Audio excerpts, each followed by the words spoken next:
Hello everyone, channel. Today we will be covering unit number 2 of Reading the Archives SEC. So we have already covered unit number 1. I request you guys to first watch unit number 1 and then come back to this video. Go through the syllabus displayed on the screen before we start. Let's start. So first you should know what are archives. अगर आपको नहीं पता है कि archives क्या होते हैं तो मैंने ऑलरेडी आपको यूनिट नंबर 1 में बता दिया अच्छे से कि archives होते क्या है. बट इन शॉर्ट यहाँ पे मैं बता देती हूँ फिर से. सिंपल वर्ड्स में archives are like memory boxes. जैसे आप अपने स्कूल सर्टिफिकेट्स, फैमिली फोटोज और ओल्ड लेटर संभाल के रखते हो, वैसे ही कंट्रीज, ऑर्गेनाइजेशंस और कम्युनिटीज अपने इंपॉर्टेंट डॉक्यूमेंट्स, फोटोज, ऑडियोज और वीडियो स्टोर करते हैं. ये आर्काइव्स हमें पास्ट के बारे में जानने का एक तरीका देते हैं. इमेजिन करो एक ट्रेजर बॉक्स जो पुरानी कहानियां, डिसीजंस और इवेंट्स को रिकॉर्ड करता है. अगर ये ना हो तो हम अपने हिस्ट्री या कल्चर के बारे में कैसे जानेंगे? सो बेसिकली आर्काइव्स वो जगह होती है जहां पुराने डॉक्यूमेंट्स, रिकॉर्ड्स और इंफॉर्मेशन सिस्टमैटिकली स्टोर किया जाता है for future reference. Now the documentary archive, colonisation and nationalism. Colonisation और नेशनलिज्म को समझने के लिए आर्काइव्स एक इंपॉर्टेंट रोल प्ले करते हैं. लेकिन पहले ये टर्म समझ लेते हैं कि इसका मतलब क्या होता है. So first is colonisation. Colonisation मतलब एक पावरफुल कंट्री दूसरी वीक कंट्री पे रूल करने लग जाती है. जैसे ब्रिटिशर्स ने इंडिया पे रूल किया, ये सिर्फ लैंड या रिसोर्सेज के लिए नहीं था, उन्होंने कल्चर, लैंग्वेज और आइडेंटिटी पे भी इम्पैक्ट किया.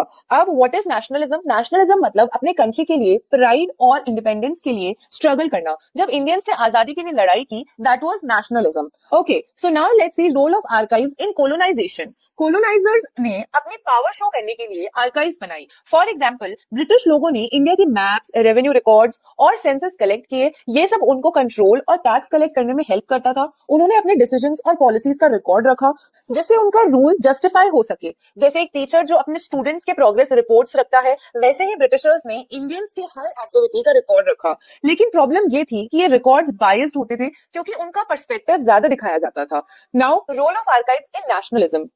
जब इंडियंस को आजादी के लिए स्ट्रगल करना था तो उन्होंने भी अपने डॉक्यूमेंट्स प्रिजर्व किए, जैसे फ्रीडम फाइटर्स के लेटर्स, स्पीचेस और न्यूज़पेपर्स. इमेजिन कि एक क्रिकेट मैच हो रहा है और किसी प्लेयर के हर शॉट का वीडियो रिकॉर्ड हो रहा है. अगर ये वीडियोस बायस्ड ना हो तो दोनों टीम्स के एफर्ट्स दिखते हैं.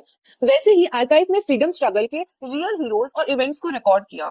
Now photography and the visual archive. अब बात करते हैं फोटोग्राफी की. फोटोग्राफी एक ऐसी चीज है जो इंस्टेंटली विजुअल प्रूफ बन जाती है. What is a visual archive? Visual archive मतलब फोटोज, पेंटिंग्स और वीडियोस का कलेक्शन. जैसे गैलरी में फोटोज रखते हैं, वैसे ही ये फोटोज हिस्ट्री का एक इंपॉर्टेंट पार्ट बन जाती है. Now role of photography in colonisation. Britishers ने फोटोग्राफी का यूज किया to show their power. For example, monuments, Taj Mahal और रेड फोर्ट जैसे बिल्डिंग्स की फोटोज लेके दिखाया कि ये उनकी प्रॉपर्टी है. Second is Indian culture. उन्होंने इंडियंस की फोटोज लेके वर्ल्ड को बताया कि हम एक्सोटिक और बैकवर्ड हैं. ये एक प्रोपेगेंडा का पार्ट था. इमेजिन करो आप एक स्कूल फंक्शन अटेंड करते हो और फोटोज लेते हो. अब अगर आप सिर्फ अपने ग्रुप की फोटो सबको दिखाओ तो बाकी लोगों को लगेगा कि बस आप ही ने फंक्शन एंजॉय किया. ये वही है जो कोलोनाइजर्स ने किया, सिर्फ अपने अचीवमेंट्स को हाईलाइट किया और बाकी सबको इग्नोर कर दिया. Now role of photography in nationalism. Nationalism के टाइम फोटोग्राफी ने एक अलग रोल प्ले किया.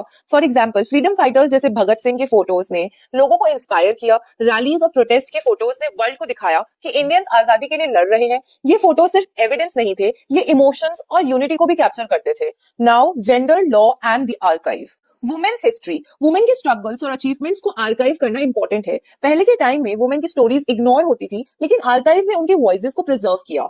LGBTQ plus rights. LGBTQ communities के राइट्स के लिए जो डॉक्यूमेंट्स और केसेस फाइल किए गए उनको आर्काइव्स ने संभाल के रखा. Law and gender. लॉ और जेंडर का कनेक्शन समझने के लिए आर्काइव्स का रोल बहुत बड़ा है. For example, first famous cases, Nirbhaya case जैसे इंसिडेंट्स के रिकॉर्ड्स हमें जेंडर जस्टिस के लिए फाइट करना सिखाते हैं. Second, legislation. वुमेन्स राइट और एलजीबीटीक्यू प्लस राइट्स के लिए जो लॉज बनाए गए उनका रिकॉर्ड फ्यूचर जनरेशंस के लिए इंपॉर्टेंट है. इमेजिन करो एक क्रिकेट मैच में एक प्लेयर को बायस्ड एम्पायर की वजह से गलत आउट कर दिया जाता है. अगर मैच का वीडियो आर्काइव हो तो उसे जस्टिस मिल सकता है. वैसे ही आर्काइव्स हेल्प कर सकते हैं जेंडर बेस्ड इनजस्टिसेस को समझने और इंप्रूव करने में. But why should we care about these archives? आप सोच रहे होंगे ये सब तो ठीक है, लेकिन ये मेरी लाइफ में क्या रोल प्ले करेगा? Let me explain. First, identity. Archives हमें बताते हैं हम कौन है और कहां से आए हैं. Second, justice. पास्ट के मिस्टेक्स को समझने और करेक्ट करने में हेल्प करते हैं. Third, inspiration. Freedom fighters, women leaders और आर्टिस्ट की कहानियां हमें मोटिवेट करती हैं. Now conclusion. To summarize, archive सिर्फ डॉक्यूमेंट्स का पाइल नहीं है, ये एक जरिया है हिस्ट्री, कल्चर और आइडेंटिटी को समझने का, वेदर इट्स कॉलोनाइजेशन, फोटोग्राफी और जेंडर इश्यूज। आर्काइव्स हमें रियल स्टोरीज दिखाते हैं।